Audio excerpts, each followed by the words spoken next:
Assalamualaikum warahmatullahi wabarakatuh. Salam sejahtera bagi kita semua. Pada kesempatan kali ini, izinkan saya memperkenalkan diri terlebih dahulu.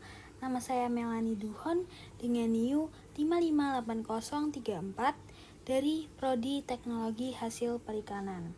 Pada kesempatan kali ini, saya akan membahas materi terkait potensi dan keanekaragaman biota perikanan.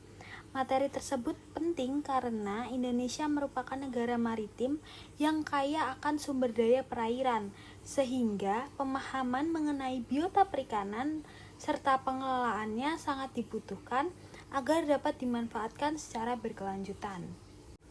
Sebelum mulai ke pembahasan, alangkah pentingnya kita mengetahui terlebih dahulu pengertian potensi perikanan. Potensi perikanan merupakan kemampuan suatu wilayah perairan, baik laut maupun air tawar, untuk menghasilkan ikan dan hasil budidaya secara berkelanjutan tanpa merusak lingkungan.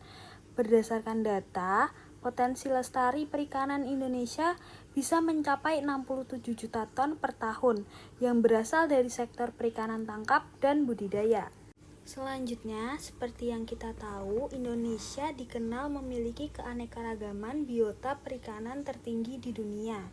Jenis-jenis organisme perairan yang termasuk dalam kelompok ini antara lain, yang pertama ada ikan, misalnya tuna, nila, dan bandeng. Lanjut ada krustasea seperti udang dan kepiting. Selanjutnya ada moluska seperti kerang dan cumi, dan juga yang terakhir rumput laut misalnya Eucheuma dan Gracilaria. Dan masih banyak kelompok-kelompok lainnya.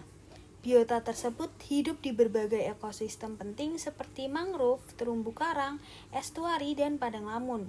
Keanekaragaman ini menjadi salah satu modal sumber daya alam terbesar yang dimiliki oleh Indonesia. Keanekaragaman biota perikanan sendiri memiliki manfaat. Antara lain yang pertama sebagai sumber protein hewani bagi masyarakat. Lalu memberikan pendapatan ekonomi khususnya bagi nelayan dan pembudidaya. Lanjut ada menjadi penopang ekonomi lokal dan ekspor dalam bentuk komoditas perikanan. Yang terakhir menjaga kestabilan ekosistem, misalnya sebagai tempat memijah, mencari makan, dan berkembang biak. Meskipun Indonesia kaya akan biota perairan, sumber daya ini menghadapi berbagai ancaman, seperti overfishing atau penangkapan berlebih, lalu kerusakan habitat, misalnya karena pencemaran dan reklamasi. Lanjut ada perubahan iklim yang mempengaruhi kualitas air dan populasi ikan.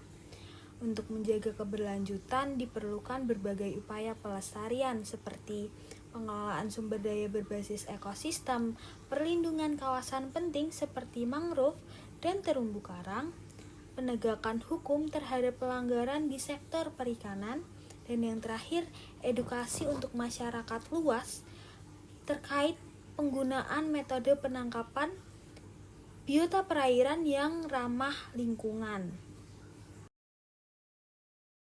Kekayaan perairan bukan hanya apa yang bisa kita tangkap hari ini, tetapi apa yang masih bisa dinikmati di generasi berikutnya. Mungkin cukup sekian dari saya, kurang lebihnya saya mohon maaf. Terima kasih telah mendengarkan. Wassalamualaikum warahmatullahi wabarakatuh.